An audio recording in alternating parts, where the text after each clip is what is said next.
Please. All right, so unlike Maureen, I didn't understand communication at all. I remember sitting there as a kid, like at a family function, just like watching everyone around going, how do they know what to say? And my family would say to me, Carmen, you're so quiet. What's wrong? Why don't you ever talk? But the truth was, I just didn't understand it. It was like this mystery, like this whole world that people understood that I didn't understand. So I went, I was very conscientious and I studied really hard. I started uni at 16 and did my science, and I love science, and I ended up doing honours. And I remember thinking, well, this is fun, I enjoy science, but you know what, being in the lab, it's a little bit boring. I want to do the most challenging thing for me at that time. I want to go into the real world and learn how to speak to people. So I knew I didn't want to do my PhD. Everyone was saying, go do it, Carmen. You get a scholarship, but I decided to do the brave thing and not do it. So I applied for all sorts of jobs under the sun. And the job that I got was at Monash Health, which was in a high-level admin position. But within 3 months, I found myself implementing a project across the whole organisation.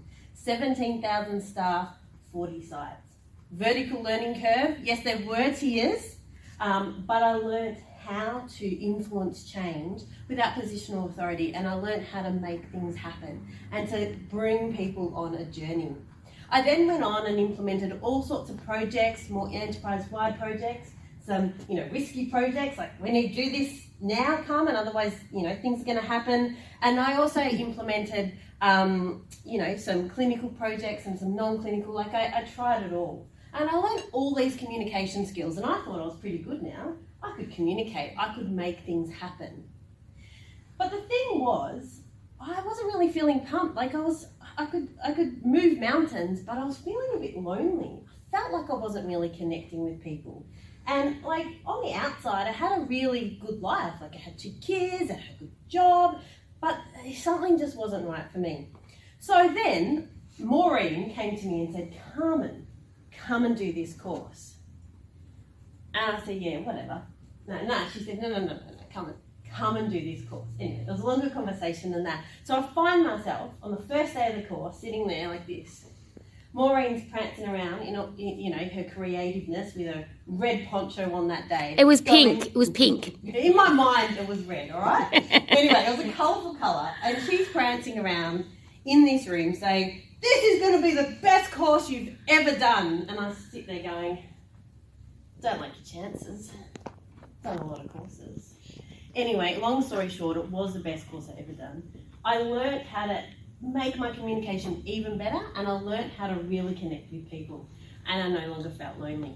The day after the course, I walked into my perfectly good job in strategic planning in the healthcare sector, and I called up my boss and I said, I've decided I want to leave. Can I leave today? So I negotiated that. I had to go back for my farewell.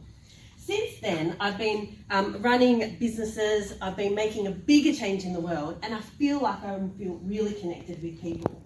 So I went from being a good communicator to an even better one and making a bigger difference. Now, at the same time, my mum was diagnosed with a terminal illness. At the time, she was 20 years older than me. So I found myself starting to think, if I'm going to die in 20 years, what decision would I make now? And so that made me even bolder and even stronger and braver. And that's how I make my decisions now.